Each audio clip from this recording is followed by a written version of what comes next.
केंद्रीय मंत्रिमंडल के मेरे सहयोगी श्रीमान नरेंद्र सिंह जी तोमर, श्रीमती स्मृति ईरानी जी,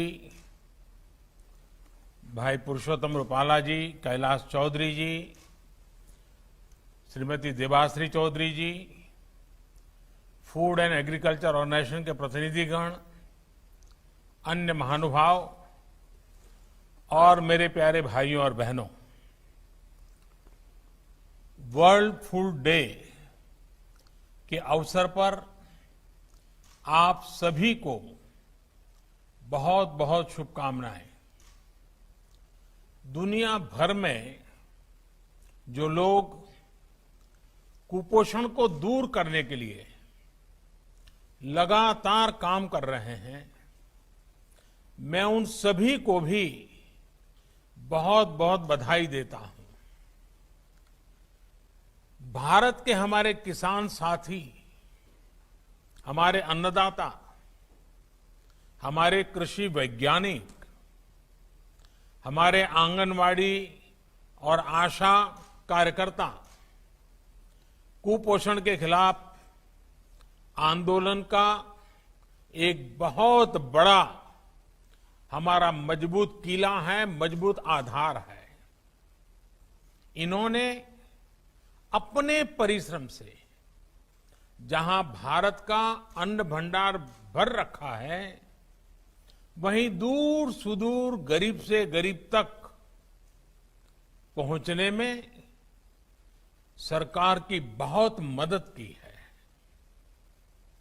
इन सभी के प्रयासों से ही भारत कोरोना के इस संकट काल में भी कुपोषण के खिलाफ मजबूत लड़ाई लड़ रहा है। साथियों, आज फूड एंड एग्रीकल्चर ऑर्गेनाइजेशन के लिए भी एक महत्व का दिन है। आज इस महत्वपूर्ण संगठन के 75 वर्ष पूरे हुए हैं।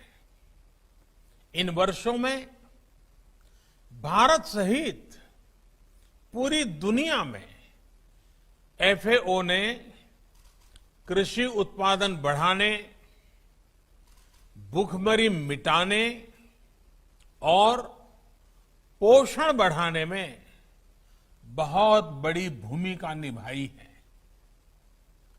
आज जो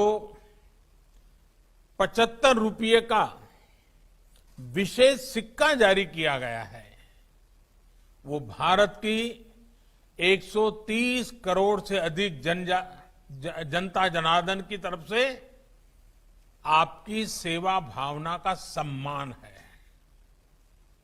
एफएओ के वर्ल्ड फूड प्रोग्राम को इस वर्ष का नोबेल शांति पुरस्कार मिलना भी एक बहुत महत्वपूर्ण सीमा चिन्ह है और भारत को खुशी है कि इसमें भी भारत की साझेदारी और भारत का जुड़ाव बहुत ही ऐतिहासिक रहा है। हम सब जानते हैं, डॉक्टर विनय रंजन सेन जब एफएओ के डायरेक्टर जनरल थे, तब उनके नेतृत्व में ही वर्ल्ड फूड प्रोग्राम शुरू किया गया था।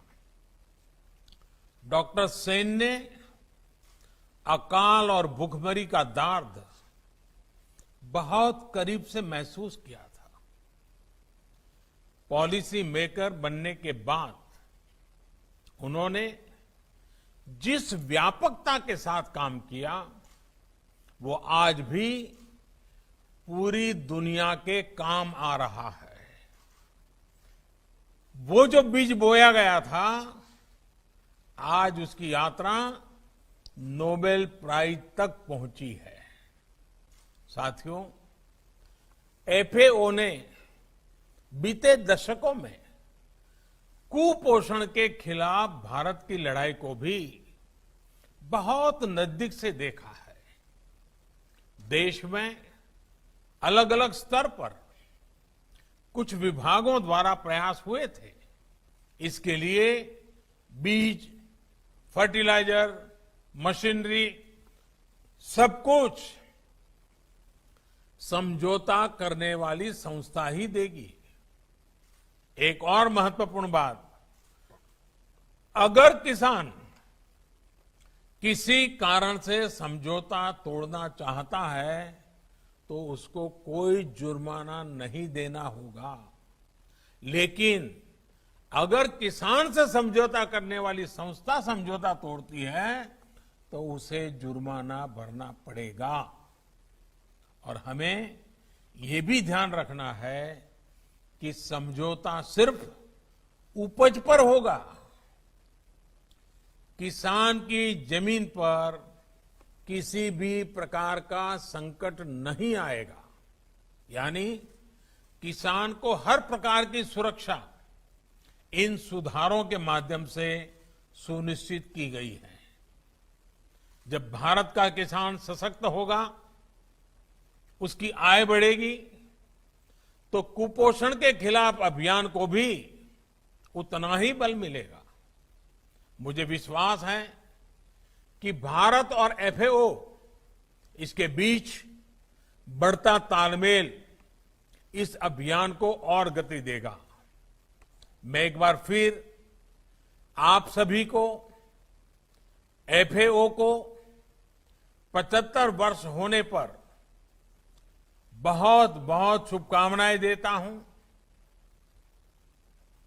आपकी भी प्रगति हो और विश्व का गरीब से गरीब देश, विश्व का गरीब से गरीब नागरिक रोजमर्रा की जिंदगी की इन संकटों से मुक्ति प्राप्त करें, इसी कामना से पूरी शक्ति के साथ विश्व समुदाय के साथ काम करने के हमारे संकल्प को दोहराते हुए मैं फिर एक बार बहुत शुभकामनाएं देता हूं।